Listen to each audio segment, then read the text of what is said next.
Ce faci, puiuții?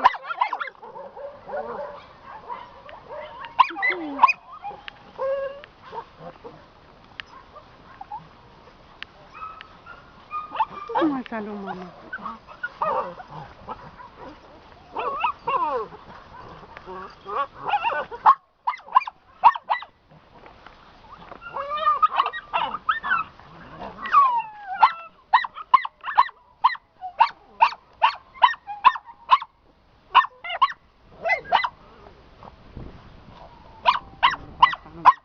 Uite că rezistă, deja e de 2 ori vaccinată. Dă-i, Doamne, să reziste.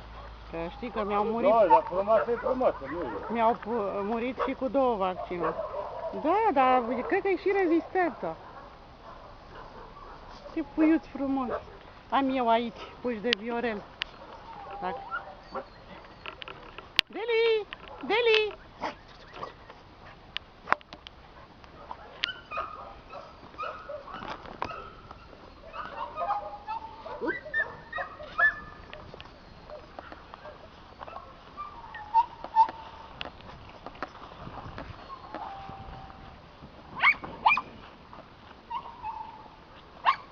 Ce ne facem cu canișa aia mari?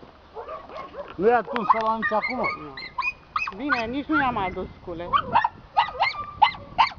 I-a spus că i-a duce dacă nu i-a dus. Păi da.